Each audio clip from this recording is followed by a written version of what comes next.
Hi students, welcome to Language of Business. My name is Prijit. Now we are going to study about vertical analysis of financial statement. Analysis of financial statement is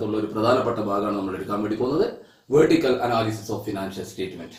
Then episode horizontal analysis of financial statement. Comparative balance sheet, comparative income statement, trend analysis. Now we are going to study about vertical analysis of financial statement. What does it mean?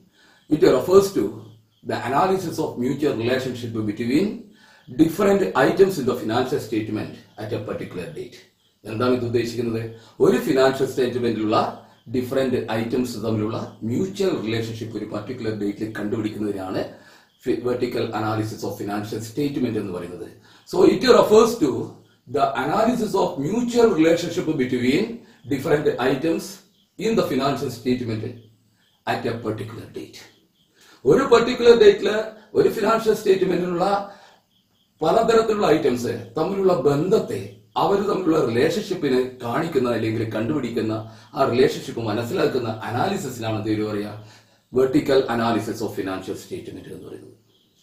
The technique used for vertical analysis are അപ്പോൾ vertical അനാലിസിസിന് ഒരു accountant ഉപയോഗിക്കുന്ന techniques എന്തൊക്കെയാണ്? They are ഒന്ന് common size financial statement and second one ratio analysis. So common size financial statement and second one ratio analysis. Then what do you know about common size financial statement? എന്താണ് common size financial statement എന്ന് ഉദ്ദേശിക്കുന്നത്?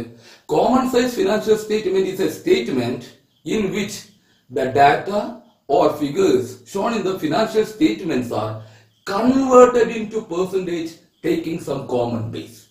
അപ്പോൾ ഒരു financial statement അകത്തുള്ള ഫിഗേഴ്സിനെ convert ചെയ്യുകയാണ്, പെർസെന്റേജിലേക്ക് convert ചെയ്യാണ് by taking some common base. ഒരു കോമൺ ബേസിനെ അടിസ്ഥാനമാക്കിയിട്ട് ഫിനാൻഷ്യൽ സ്റ്റേറ്റ്മെന്റിനകത്തുള്ള എല്ലാ കമ്പോണൻസിനെയും എന്താക്കി മാറ്റുക, പെർസെന്റേജില് എക്സ്പ്രസ് ചെയ്യുക. അതാണ് കോമൺ സൈസ് ഫിനാൻഷ്യൽ സ്റ്റേറ്റ്മെന്റ് എന്ന് പറയുന്നത്. അതിലൂടെ നമ്മൾ ചെയ്യുന്നത്. അപ്പൊ കോമൺ സൈസ് ഫിനാൻഷ്യൽ സ്റ്റേറ്റ്മെന്റ് എന്ന് പറയുന്നതാണ് it is the statement in which the data or figures shown in the financial statement are converted into percentage taking some common base. ഒരു common ബേസിനെ അടിസ്ഥാനമാക്കി ഫിനാൻഷ്യൽ സ്റ്റേറ്റ്മെന്റിന്റെ അകത്തുള്ള ഓരോ ഐറ്റംസിനെയും പെർസെന്റേജിലേക്ക് കൺവേർട്ട് ചെയ്യുന്ന പ്രോസസ്സിനാണ് പറയുന്നത് കോമൺ സൈസ് ഫിനാൻഷ്യൽ സ്റ്റേറ്റ്മെന്റിലൂടെ നമ്മൾ ചെയ്യുന്ന അനാലിസിസ് എന്ന് പറയുന്നത്. സോ കോമൺ സൈസ് ഫിനാൻഷ്യൽ സ്റ്റേറ്റ്മെന്റിന് അകത്ത് രണ്ട് തരം അനാലിസിസ് ഉണ്ട്. There are two types of common size statement. First one is common size income statement and second one is common size balance sheet. So common size income statement and common size balance sheet. What do you know about a common size income statement? എന്താണ് common size income statement എന്ന് ഉദ്ദേശിക്കുന്നത്? In this statement, our common size income statement, in this statement, the figures of income statements are converted into percentage by taking the net sales figure as the basis for calculation. So in this statement, that means common size income statement, in this statement the figures of income statements are converted into percentage. Income statement athula figures are then converted into percentage by taking the net sales figure as the base for calculation.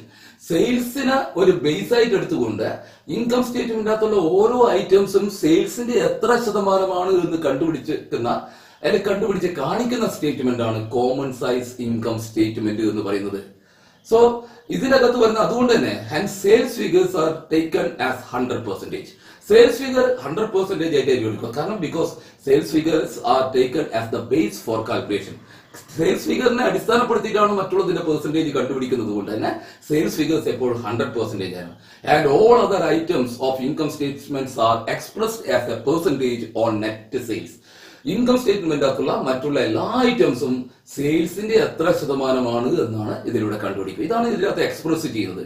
ഒരു income statement ഓർക്കുക, ആ income statement അകത്തുള്ള sales ഉണ്ടാവും, cost of goods sold ഉണ്ടാവും, അതുപോലെ തന്നെ gross profit ഉണ്ടാവും, operating expense ഉണ്ടാവും. ഇതിനൊക്കെ ഗ്രോസ് പ്രോഫിറ്റ് എന്ന് പറയുന്നത് സെയിൽസിന്റെ എത്ര ശതമാനമാണ്? How can we find out that gross profit divided by sales into 100? Then cost of goods sold എത്ര ശതമാനമാണ്? Cost of goods sold divided by sales into 100. Then you will get a cost of goods sold in the percentage. അതാണ് പറയുന്നത്. ഇവിടെ എന്താ ചെയ്യുന്നത്? In this statement, the figures of income statements are converted into percentage by taking the net sales as the base for calculation. So net sales are always treated as 100% and all other items or all other components of income statements are expressed as a percentage of sales. ഇതാണ് income സ്റ്റേറ്റ്മെന്റിനെ കൊണ്ട് ഉദ്ദേശിക്കുന്നത്. അപ്പൊ income statement നോക്കുമ്പോൾ കാണുന്ന ആൾക്ക് sales എത്ര ശതമാനമാണ്? 100%. Cost of goods sold സെയിൽസിന്റെ എത്ര ശതമാനമാണ്? ഗ്രോസ് പ്രോഫിറ്റ് സെയിൽസിന്റെ എത്ര ശതമാനമാണ്? ഓപ്പറേറ്റിംഗ് പ്രോഫിറ്റ് എത്ര ശതമാനം എന്നൊക്കെ വളരെ വ്യക്തമായിട്ട് കാണാൻ വേണ്ടി പറ്റും. ഒറ്റ നോട്ടത്തില് കമ്പനിയുടെ ഒരു പൊസിഷൻ, ഫിനാൻഷ്യൽ പൊസിഷനും പ്രോഫിറ്റ് ഏർണിംഗ് കപ്പാസിറ്റിയും കാര്യങ്ങളൊക്കെ അതിലൂടെ നോക്കി മനസ്സിലാക്കാൻ വേണ്ടി പറ്റും. രണ്ടാമത്തെ കാര്യമാണ് common size balance sheet. Second important statement ആണ് കോമൺ സൈസ് ഫിനാൻഷ്യൽ സ്റ്റേറ്റ്മെന്റ് എന്ന് പറയുന്നത്. അതാണ് കോമൺ സൈസ് ബാലൻസ് ഷീറ്റ്. എന്താണ് common size balance sheet? It shows the percentage relationship between percentage relationship of each and every items of balance sheet with the total amount of assets or total of liabilities and capital of that business concern. So common size balance sheet it shows the percentage relationship between each and every item of balance sheet on each and every items of balance sheet with the total amount of assets or the total of capital and liabilities of the business concerns. ഒരു balance ഷീറ്റിനകത്തുള്ള ഓരോരോ ഐറ്റംസും ആ balance ഷീറ്റിന്റെ അകത്തുള്ള total ഫിഗറിന്റെ എത്ര ശതമാനമാണ് എന്ന് കണ്ടുപിടിക്കലാണ്. അപ്പോൾ ഫിക്സഡ് അസറ്റ് എന്ന് പറയുമ്പോൾ fixed asset divided by total asset into 100. അപ്പോൾ ടോട്ടൽ അസറ്റിന്റെ എത്ര ശതമാനമാണ് ഫിക്സഡ് അസറ്റ്? അത് കറണ്ട് അസറ്റ് ആണെങ്കിൽ current asset divided by total asset into 100. Current asset എത്രയാണ്? എത്ര ശതമാനമുണ്ട്? ടോട്ടൽ അസറ്റിന്റെ എത്ര ശതമാനം ഫിക്സഡ് അസറ്റ് ഉണ്ട്? എത്ര ശതമാനം കറണ്ട് അസറ്റ് ഉണ്ട്? എത്ര ശതമാനമാണ് ഫിക്സഡ് ലയബിലിറ്റീസ്? എത്ര ശതമാനമാണ് കറണ്ട് ലയബിലിറ്റീസ് എന്നുള്ള കാര്യം കണ്ടെത്തുന്ന അല്ലെങ്കിൽ കാണിക്കുന്ന സ്റ്റേറ്റ്മെന്റ് ആണ് common size balance sheet. So what is common size balance sheet? It is a statement which shows the percentage relationship of each and every item of balance sheet on the total amount of assets or the total of capital and liabilities of that business concern. In common size balance sheet, total of assets or total of liabilities and capital is taken as 100%. ഇപ്പൊ ഈ common size balance ഷീറ്റിന്റെ അകത്ത് total asset അല്ലെ total of capital and liabilities രണ്ട് equal ആയിരിക്കും. Asset ഒരു balance ഷീറ്റിന്റെ രണ്ട് സൈഡുകളാണ്. ടോട്ടൽ അസറ്റ് എന്ന് പറഞ്ഞാൽ അസറ്റ്സിന്റെ ടോട്ടൽ, ലാബിലിറ്റി സൈഡിന്റെ ടോട്ടൽ എന്ന് പറഞ്ഞാൽ total of liabilities and capital. അപ്പൊ ഈ total of liabilities and capital അഥവാ total of assets is taken as 100%. അത് എപ്പോഴും 100% ആയിരിക്കും. നേരത്തെ ഇൻകം സ്റ്റേറ്റ്മെന്റ് അകത്ത് നെറ്റ് സെയിൽസ് ആണ് 100% എങ്കിൽ കോമൺ സൈസ് ബാലൻസ് ഷീറ്റിന്റെ അകത്ത് ഈ പറഞ്ഞിരിക്കുന്ന ടോട്ടൽ അസറ്റ് അതായത് അസറ്റ് സൈഡിന്റെ ടോട്ടൽ അല്ലെങ്കിൽ ലാബിലിറ്റി സൈഡിന്റെ total that is total of liabilities and capital that is taken as 100%. അതായിരിക്കും 100% ഉണ്ടാവുക. Hence these statements are called 100% statement. അതുകൊണ്ട് തന്നെ ഈ സ്റ്റേറ്റ്മെന്റുകൾ പറയുന്ന ഒരു പേരാണ് 100% സ്റ്റേറ്റ്മെന്റ് എന്ന് പറഞ്ഞിട്ട് മറ്റൊരു പേരുണ്ട്. ഓർ വേറൊരു പേര് ഇതിന് പറയുന്നത് component percentage statement. Component percentage statement ഓരോ കമ്പോണന്റിന്റെയും ഓരോ പാർട്ടിന്റെയും അല്ലെങ്കിൽ ഓരോ ഐറ്റംസിന്റെയും പെർസെന്റേജ് കണ്ടുപിടിക്കുന്നതുകൊണ്ട് കമ്പോണന്റ് പെർസെന്റേജ് സ്റ്റേറ്റ്മെന്റ് എന്ന് പറയുന്നു. എന്തിനു വേണ്ടിയിട്ടാണ് ഈ കോമൺ സൈസ് സ്റ്റേറ്റ്മെന്റ് നമ്മൾ വരയ്ക്കുന്നത്? ഇറ്റ് ഈസ് പ്രിപ്പയർഡ് അല്ലെങ്കിൽ it is useful for studying the comparative financial positions of two or more business.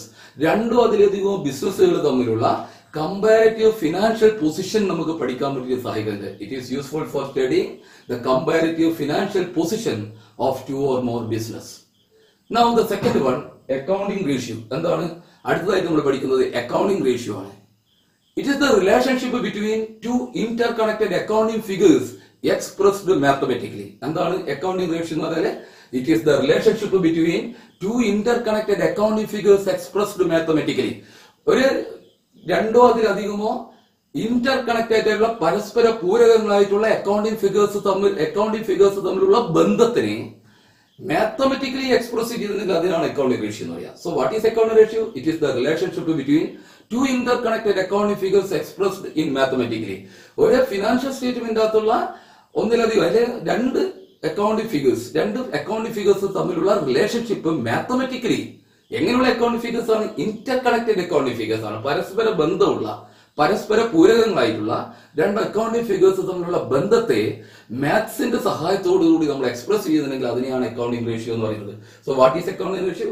It is the relationship between two interconnected accounting figures expressed mathematically. Or in other way, the numerical or quantitative relationship between two interrelated accounting figure is known as accounting ratio. But where is the accounting ratio defined here? The numerical or quantitative relationship between two interrelated accounting figures is known as എന്താണ് accounting ratio. രണ്ട് interconnected ആയിട്ടുള്ള accounting ഫിഗേഴ്സിന്റെ numerical or quantitative റിലേഷൻഷിപ്പിനെ നമുക്ക് എന്ത് പറയാം? Accounting ratio എന്ന് പറയാം. There are three important types of accounting ratio. That is, first one balance sheet ratio, second one turnover ratio or velocity ratio, മറ്റൊരു പേര് അതിന് ആക്ടിവിറ്റി റേഷ്യോ എഫിഷ്യൻസി റേഷ്യോ ഒക്കെ ഉണ്ട്. അപ്പോൾ turnover ratio or velocity ratio or activity ratio or efficiency ratio, and third one profitability ratio. So there are three important types of accounting ratio. First one is called balance sheet ratio, second one is called turnover ratio or velocity ratio, and third one is called profitability ratio. ഇത്രയും കാര്യങ്ങളാണ് vertical അനാലിസിസിനകത്ത് നമ്മൾ പഠിക്കാനുള്ളത്. അപ്പോൾ vertical analysis അതിനകത്ത് 3 തരം analysis ആണ് മൊത്തത്തിൽ പഠിക്കാനുള്ളത്. ഒന്നാമത്തേത് പറയാം കോമൺ സൈസ് ഇൻകം സ്റ്റേറ്റ്മെന്റ്, രണ്ടാമത്തത് common size balance sheet, and third one accounting ratios. ശരി, എല്ലാവർക്കും മനസ്സിലായിട്ടുണ്ടാവുമെന്ന് കരുതുന്നു. If you like this channel, if you like this video, please like it and don't forget to press the bell icon and subscribe my channel. Thank you.